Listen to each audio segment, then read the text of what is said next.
Okay, welcome sa tanan natong mga viewers, mga members sa atong Bible study online.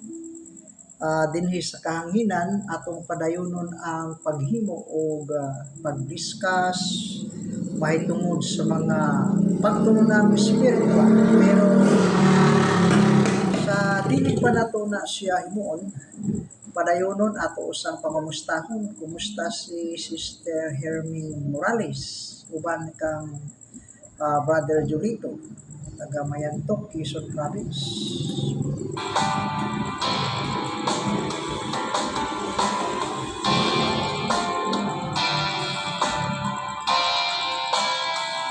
Si Maria Morales uban sa imong mga pamilya, mga anak, kumusta ka din ha? Si Eliasar Pontillas, Noe Pontillas, uban sa inyong pamilya, uban pang mga kaigsuonan niya, si Dayan. Okay, si Dayan. Ha? Kumusta mga kaigsuonan Dayan?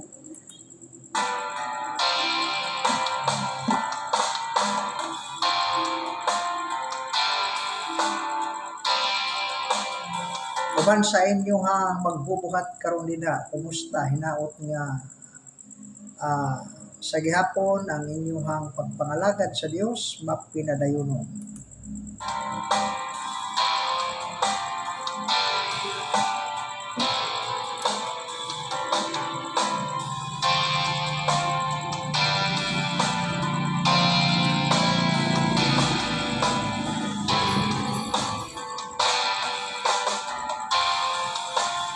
Unya, kumusta usab ato mga kaigsuonan diha banda sa Naik Church, kauban sa inyong magbubuhat, uban kang Pastor Mrs.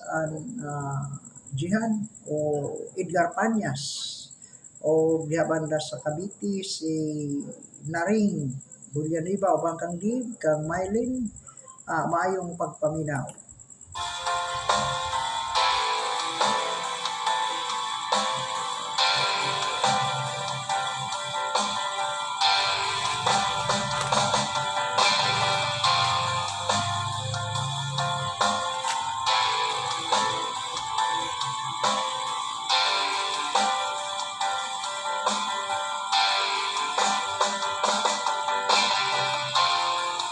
Unya diha banda sa Baguio, Pastor Rex Tansuan, uban sa iyong pamilya o kang Sister Mendoza o sa kang Nilo Cartagena, uban sa imong pamilya din ha, diha sa Bataan.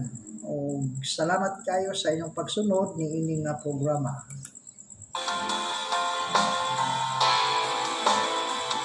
Diha banda sa Batangas kang brother o Pastor Nero, Pastor Nugas, Reno Nugas.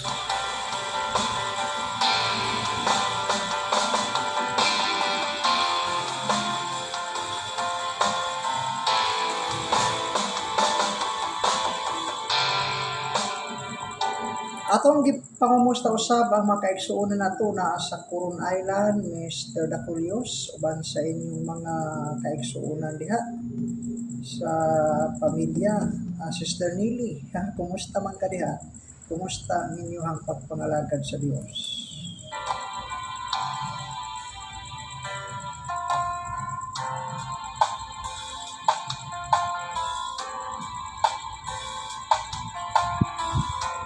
Dito banda sa Davao, kumusta man din ha? Mga kaigsuonan banda sa Davao, mga pamilya ni Maglasang. Kumusta mo diha sa San Isidro? San Isidro.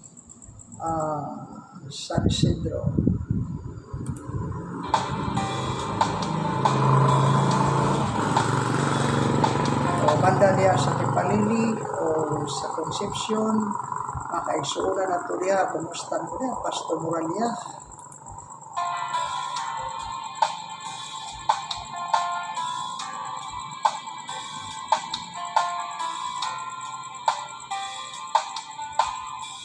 O si Rombo, Pastor Plali, si Rombo, Antonio Rombo, Sister Edith Miraflor, Indino,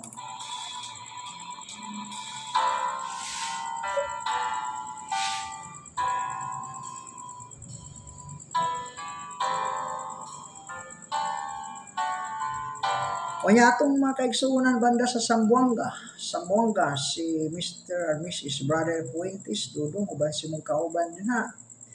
O niya sa Ipel, si Mercy Sumalpong, Paraong, kumusta man ka diya, uban kang Brother Eli, Galarosa, nakalimot na ko sa apelido, Brother Ali. Kaya ato na igsoon si Pastor Managaytay, kumusta man ka diha?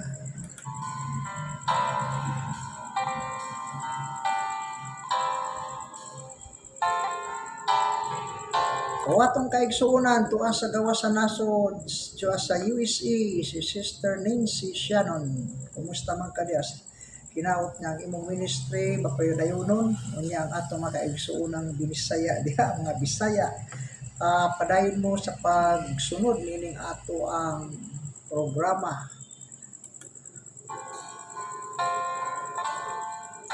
Say Brother Alpachi, kuyong sa imong hinigugma marihang asawa naa sa tubod, maayong pagpaminaw. O ang tanan natong awa nga mensyon na nagsunod din atong programa, maayo o welcome, maayong pagpaminaw.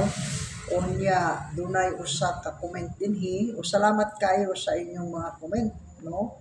Sa kadaghan sa inyong mga comment, dili nato maubos dayon, ato lang hinay-hinaya ni siya, anam-anam. Di po nato matubag pinaagi sa mga pag-type tungod kay sa kadaghang itay na magsige na lang tag-type ani hangtod paghapon. Pagabi, so anil na tutubagon sa dinhi sa kahanginan.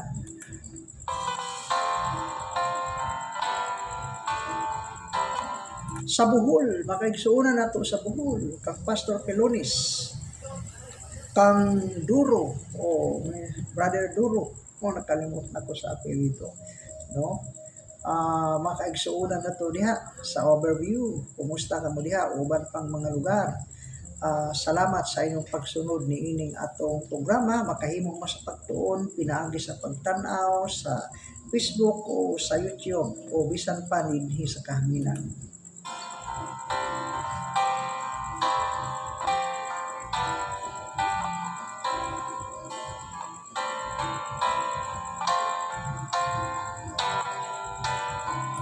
Okay, mukuha ta og usa ka kuan dinhi comment na question dinhi atong hatagan og pagtagad. Ang pangutana, tinuod ba nga ang nagsimba sa Dios giatong sa adlaw Sabado o doay si Domingo? O kining gitawag nga mga Sunday keeper, tinuod ba nga mauni ang nagdala sa mark of the beast sa Revelation chapter 13, verse 16 until 18, na nagdala sa marka sa mapintas nga mananap o 666, mao ang mga Sunday keeper.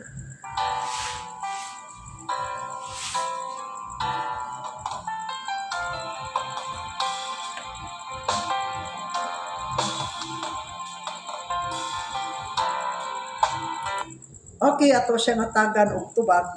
Naay kadaghan nga issue karon. Naay nagatuo nga ang mga Sunday keeper mao ang nagdala sa mark of the beast na pagkadaghan. No?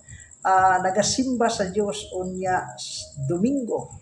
Mao kuno kini ang nagdala sa 666. Actually, kanang marka sa mapintas nga mananap dili na literal nga marka sa mananak nga mapintas sa ilang pagtuo.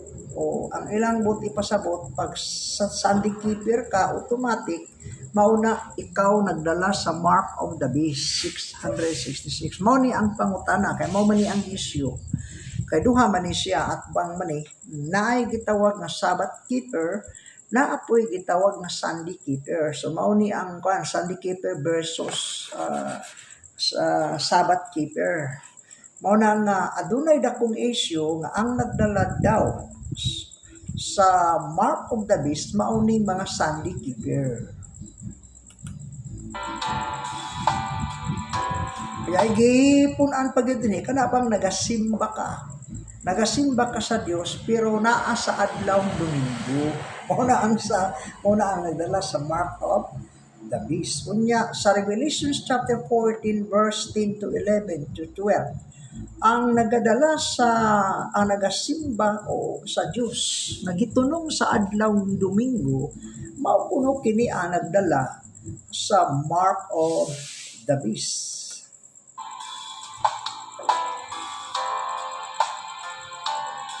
Unya, ang gidala sa mark of God, ang marka sa Dios, ang timaan sa marka sa Dios, mautong mga Sabbath keeper.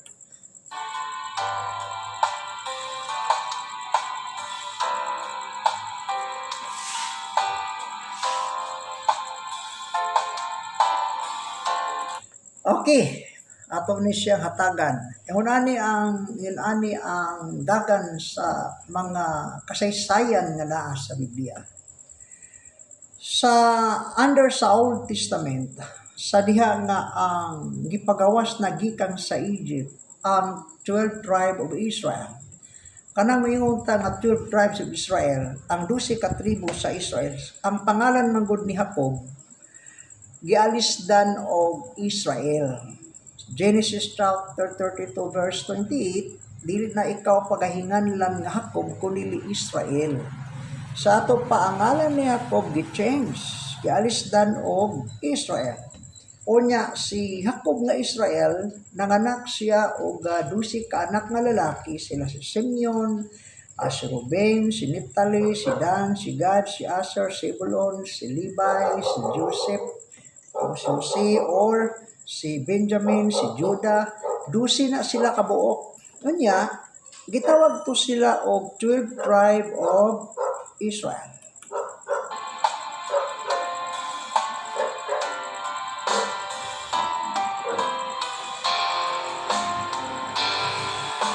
Karon, ang nahitabo, naulipon sila dito sa yuta sa gingharian ni Paraon sa Egypt. Naulipon sila. Kay sa dito na Susi, gibaligya man ni Susi dito, naguna ni Susi dito sa gingharian ni Paraon. Unya, kini Susi na preso man eh. Pero sa dihang gihubad niya ang damgo, atong damgo nga dunay baka nga pito nga niwang niya, baka po nga tambo. Yatong gihubad, atong nalang diretson, dunay pito ka init nga abudan siya, kunya duna po'y pito ka tuig nga init, nga abudan siya na siya, fertile. Kunya na po'y pito ka init nga, pito ka tuig nga init. Akong balikod. Pito ka tuig nga init, pero maayo ang abot. Pagkasunod na, pito ka tuig nga init, kunya wala na'y maharbis. Ang gibuhat dito kay nakahibaw man ni Susi. Susi rather. Mao may nag-interpret sa damo ko. Iyang gisulti sa hari na naay pito ka tuig nga abundansya. Pagkahuman niya naapoy pito ka tuig nga init. So nagtigom sila og mga pagkaon. Niabot ang panahon nga ni atong panahon na dito sa Israel o makasikbit nga lugar, naglisod ang mga tao. So mao na nga ang mga igsuon nga unsi ni Jose nang lugsong dito sa Egypt. Kaya ang Egypt maumay nakaandam. Kaya nahibaw man sila sa dagan sa panahon. Ang nahitabo, nagtigom sila og mga pagkaon. Hangtod nga kining igsuon ni Jose ato na lang rito istorya nangadto dito sa Egypt. Wala magpaila si Jose nga nana iyang igsuon. Dito namalit og pagkaon. So atong istorya, nagpaila na si Jose unya, gipiadto iyang papa, gipakuha. Ay maigsuon na muyo dito sa Egypt. Gitagaan sila yuta nga fertile. Ang nahitabo, mindaghan sila dito, mindaghan tubo. Ligon yun. nahadlok ang hari nga si Paraon. So ang gibuhat, ilang gisugdan paglisod-lisod. Ang mga bata kung lalaki patyon basta gikan sa mga Hebrehanon. Ato na lang dito ng istorya, no? Hangtod himo silang ulipon dito, gilisod-lisod. For how many years? Gilisod-lisod dito ang katawhan nga Israel kay namatay naman si Jose. Dili na kaila sa bagong hari kadtong mga kaliwat ni Jose. Mao na nga ang Dios nagsugo kang Moses na pagawason, pasultian si Paraon nga papaulion ang makatawhang Israel balik dito sa yuta nga ilang gibiyaan katong yuta sa Kanaan na gihatag kang Abraham. Ipakita. O nya dito gipagawa sila kay wa man sila'y pahulay dito. Puro pag-agulo ang ilang kahimtang. Karon sa migawas na gikan sa Egypt, sa gingharian ni Paraon, pag-abot nila sa kamingawan, didto gihatag sa Dios ang kining Sabat. Now dili lang usa ka klase Sabat, naay Sabat nga sinimana, naay Sabat nga tinuig. Naapoy Sabat of the land, naapoy Sabat nga inig ka 49 ka tuig sunod ana Sabat. So daghang Sabat gisgutan diha sa Genesis sa Exodus. Karon usa ka Sabat ani kanang Sabat nga ikapito ka adlaw.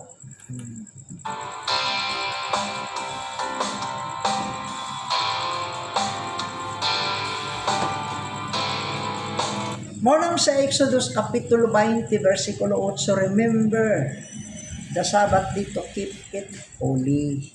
Pabantayan na siya. Nganong pabantayan man? Kay mauna ang sign, taliwala sa covenant sa Israel o sa Diyos. Between me and you. So, kinahanglan bantayan ninyo ang mga Sabbaths. Ang gamit niya Sabbaths, plural, dili kay weekly lang. Tanang Sabat bantayan kay mauna ang sign taliwala sa ilang covenant, sa taliwala sa Hudiyo o sa Dios, sa Israelites o sa Ginoo sa Dios, duna sila'y covenant unya ang ilahang sign of covenant sa katawhan mautong pagbantay sa Sabat.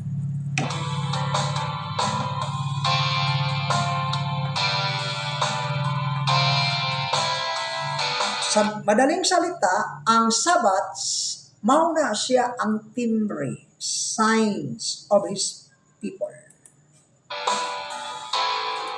God's people.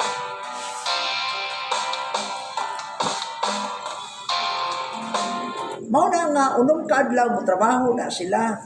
Natong unang panahon trabaho, unong kaadlaw. Pagkaabot ikapito, Bernis pa lang, maglungag na, tanang trabaho na. Kay pagkas ikapitong adlaw, di na ka pwedeng maghaling, di na ka pwedeng maglungag.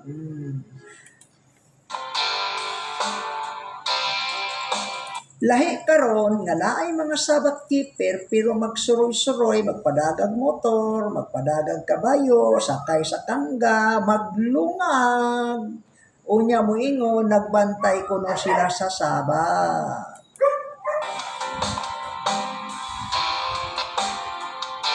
Kung basahon nimo ang Exodo Kapitulo 20, versikulo 8, bisan ng imong katabang nga babae o lalaki, bisan ng hayop, bisan dumuluong nga nagpuyo diya sa sulod si balay, pahunungog trabaho.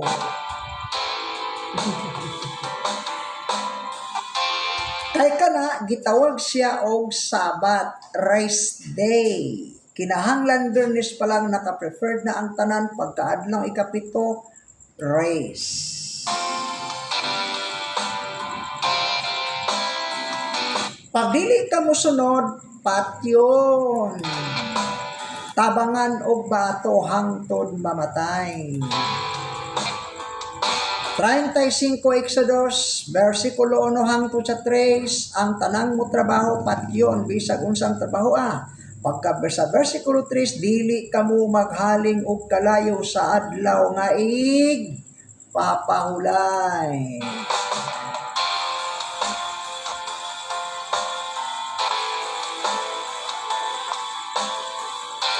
Mauna ang ang Sabat. Kana nga Sabat naglungtad na hangtod ang Kristo. Nganong si Kristo nabatasan niya pag adlaw ipapahulay mo sulod dito.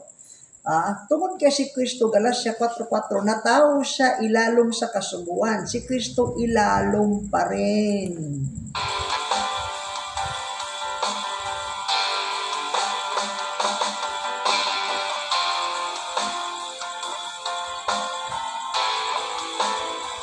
Mao na ang gitawag nga Sabat. Karon, pagkamatay ni Kristo didto sa cross, walay tulpok, walay kudlit na sayloan, tanan gilangsang sa cross. Mao nang giingon sa Juan 19:29 hangtod sa 30. Sa dihang nakita ni Jesus nga ang tanan nahingpit na. When Jesus, knowing that all things were accomplished, ingon si Kristo, it is finished.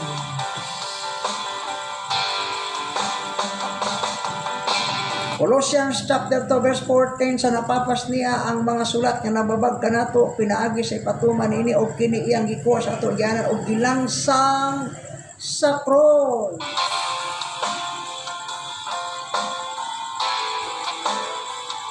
Busa ayaw tuguti nga dunay magahukom kaninyo mahitungod sa kanunon o ilingon o sa mga adlaw nga papahulay.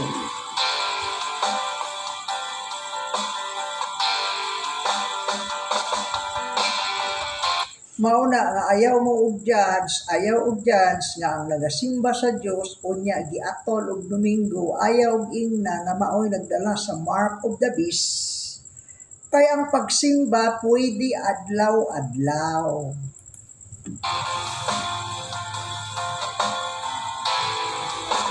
Karon, ang kini pong mga Sunday keeper, gihimo pod gikuha ang Matthew chapter 28. Paghilabay na sa adlaw nga igpapahulay, usang tong adlaw ikapito sa naunang adlaw sa semana. O nangadto ang mga followers, mga disciple ni Christ, atong iya mga tinunan. Unya, giadto nila ang lubnganan ni Jesus, ay wala na siya dito. Ingon ang angels, unsa man mo dire? Inyong gipangita katong namatay, wala na siya dinhi. Ayaw pangitaan ninyo ang buhi dinhi sa lubnganan, dinhi sa mga minatay. Nanagan ng mga babae, gipangita nila asa na ilahang master, asa na si Christ. Unya ilang natagpuan, mihapa siya sa tila no gilang simba. Unsa matong adlaw? Nahaunang adlaw, Domingo.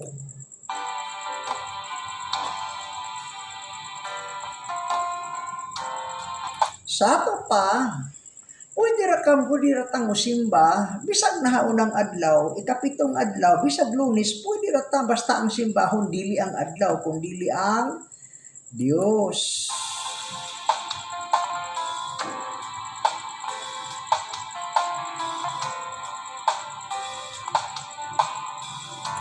Karon, naay mga Sunday keeper, ila pong gipamatuod nga ang ilahang Sabat mao puning Sunday.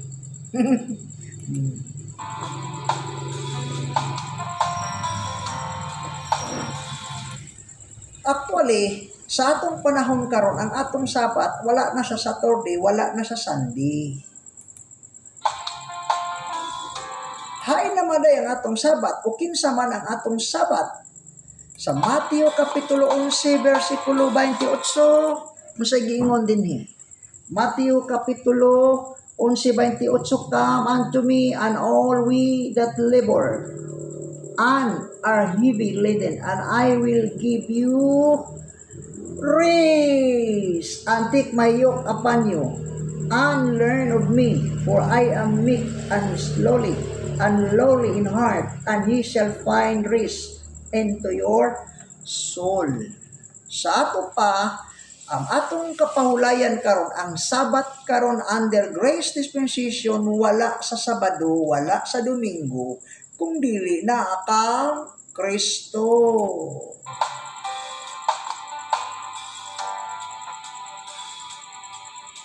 Balik ta sa Colossians chapter 2, ang katumanan sa dihang gilangsang sa cross ang mga dati ang Ang sa Colosas 2:14, nagingon dito nga sa napapas niya nagsulat, babag kanato pinaagi sa patuman nato og kini iyang gikuwas to gano gilangsang sa cross.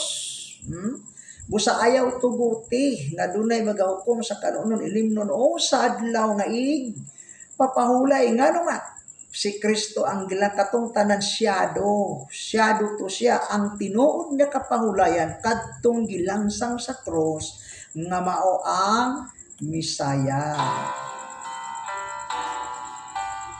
Sa madaling salita, ang atong Sabat dili sa Sabado, dili sa Domingo, dili sa Lunes, dili sa Martes, dili sa Biyernes, kundi ang atong Sabat karon si Christ. Dili wala na sa mga adlaw.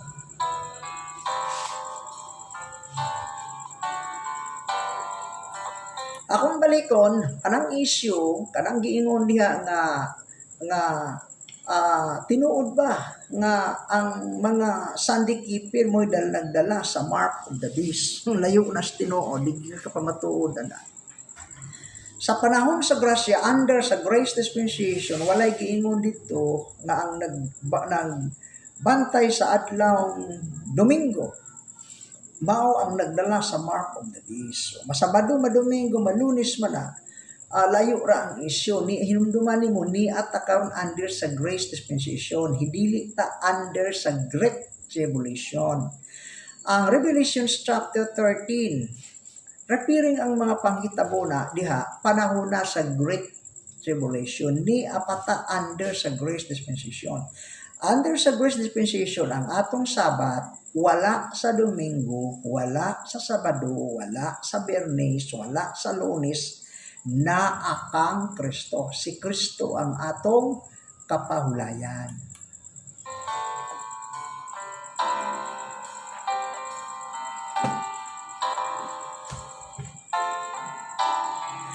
Okay, salamat kayo sa comment. Akong balikon, dili na tinuod. Dili tinuod niya kung musimba ka sa Dios o niya imong giatol og Domingo, ikaw na ang nagdala sa mark of the beast. Actually, human sa pagkabanhaw ni Kristo buhat kapitulo 1, kapitulo 2, adlaw-adlaw sila nagsimba. So adlaw-adlaw nagsimba, Apil, Lunes, Martes, Miyerkules, Huwebes, Biyernes, Sabado. Simba sila hangtod Domingo. Adlaw-adlaw mo. So mauna nga ang pagsimba bisan usang adlaw. So kung maghisgot ang Sabat kapahulayan wala na sa Sabado sa Domingo, kundi ang atong kapahulayan karon under sa grace dispensation si Kristo. Mauna nga. Wow, i-delete na to sa tong una-una. Usahay mo gud hadlokod ta.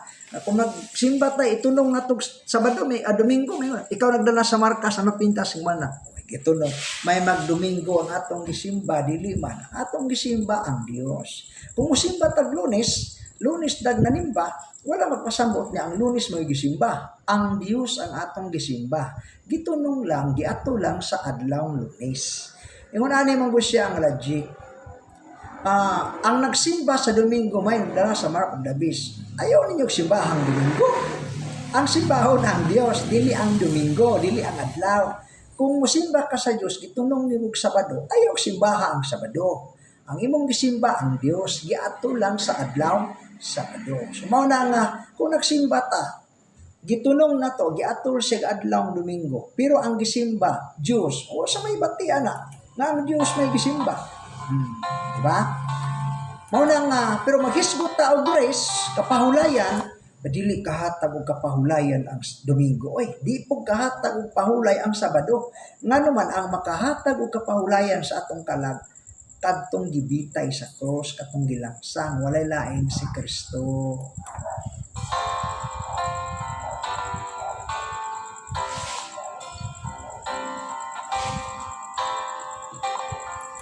Mao na nga akong balikon, dili man buti pasabot kung nagsimba ka sa Dios kitanaw gitunong nimog Domingo, ikaw na ang nagdala sa mark of the beast. Lisod kay na pamatundaan, lisod. Dili ka pamatod panghadlok na. Pero ang tinuod, naamay mga taong nag-claim karon nga mga Sabbath keeper. Pero actually pareha ra biya tawa magbantay. Kay kung wala ta magbantay sa Sabado, sila pud wa magbantay. Nung nagbantay, nanimba mi ay. Taga na Sabado, pahulay mi. Wa man mo pahulay, mga ligo man. Dapat dili mga ligo, manglungag man. So na, naday Sabat keeper nga maglungag adlaw Sabado nga bawal man gina. Na pwede na ron. Sa ito pa pwede, wa jud ka mo bantay. Kaya kung pasakon na to ang 35, 1 hangtod sa 3, sa Exodus, di maka pwedeng muhaling. Unya, karon ang kanang moingon nga nagbantay sa Sabat, sa mga Sabat ko keeper kunuhay, bantay sa Sabado. Maghaling, maglungag man. O, magpamuyagan ng mga tao, nagbubukid, umigasol dito. Ang gamit dito, lungag kahoy man. Unya, maglungag man. Oh. Na, ayaw blungag ko Sabado. Ang problema kay muhaling pa doon niya, bawal man na. Exodus 35, 1 hangtod sa 3. Kung sa 3, dili ka mo maghaling sa adlaw na ipapahulay. Oh. Kung ato ang sumadahon, parihari kita ang magbantay sa Sabado ay.